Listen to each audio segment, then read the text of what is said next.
David here, Chief Flight Instructor, Melbourne Flight Training. Please be welcome to our third video of our Airspace series. Today, we're going to be covering Class Charlie and Class Delta. First, we'll start with Class Charlie airspace. Class Charlie airspace is that intermediate point between really busy airports that require Class Bravo airspace and those airports that are not as busy, but still busy enough that they need a control tower, like Class Delta.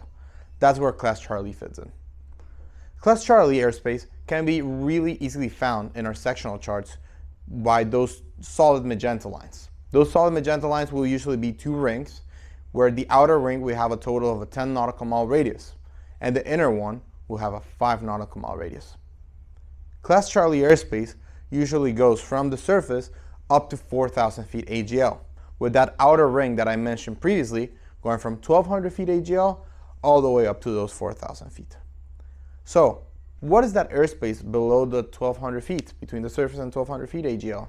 That's usually either Class Golf, Class Echo, or a combination of both. So now, let's talk a little bit about what are some requirements to get into a Class Charlie airspace. First of all, you need two-way radio communication. What does that mean? That both you and the controlling agency, which in this case would be approach or the tower, both say your call sign. You need a mode C transponder, and you need ADS-B out at all times, either when you're inside the airspace or overflying the airspace. What about speed? Maximum speed in a Class Charlie airspace is 250 knots. And weather is a little bit different from Class Bravo.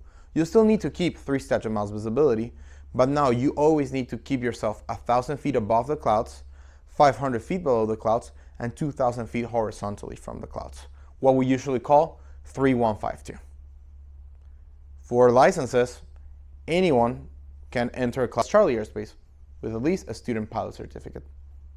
Thank you. Now we're going to move on and talk about Class Delta. Class Delta airspace and general Class Delta airports are not as busy as the airspaces that we've talked about before, but they're still busy enough that they need a control tower.